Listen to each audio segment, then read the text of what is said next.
দখলদার ইসরায়েলের সঙ্গে গত ২৮ ফেব্রুয়ারি ইরানে যৌথ হামলা চালায় যুক্তরাষ্ট্র। এ যুদ্ধে চতুর্থ সপ্তাহে পা দিয়েছে। এরই মধ্যে ইরানের ব্যাপক ক্ষয়ক্ষতি করেছে মার্কিন ও ইসরায়েল। তবে যুক্তরাষ্ট্র এই যুদ্ধে ক্ষতিগ্রস্ত হচ্ছে।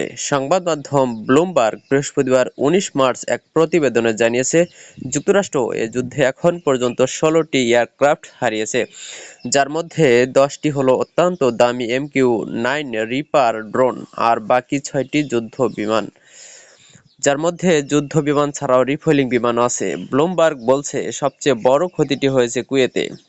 সেখানে একসঙ্গে তাদের ৩টি F-15 যুদ্ধ বিমান ভূপাতিত হয়, যেগুলো ভুলক্রমে মাটিতে নামিয়ে আনে কুয়েতি সেনারাই। এর কয়েকদিন পর ইরাকের আকাশসীমায় বিধ্বস্ত হয় KC-135 রিফুয়েলিং বিমান। এতে ওই বিমানে থাকা ৬ মার্কিন সেনাই নিহত হন। এছাড়া সৌদি আরবের একটি ঘাঁটিতে হামলা চালিয়ে ইরান একসঙ্গে ৫টি রিফুয়েলিং বিমান ধ্বংস করে দেয়।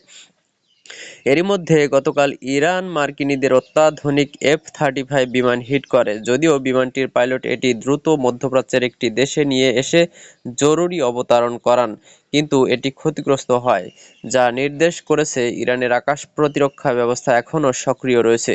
মার্কিন সেনারা কর্মকর্তারা জানিয়েছেন, পুরো ইরানে তাদের বিমানবাহী কর্তৃত্ব স্থাপন করতে পারেনি। এখন পর্যন্ত তেহরানের স্থানীয় কিছু জায়গায় তারা কর্তৃত্ব স্থাপন করেছে, যেখানে গিয়ে তারা হামলা চালাতে পারে। সূত্র ব্লুমবার্গ।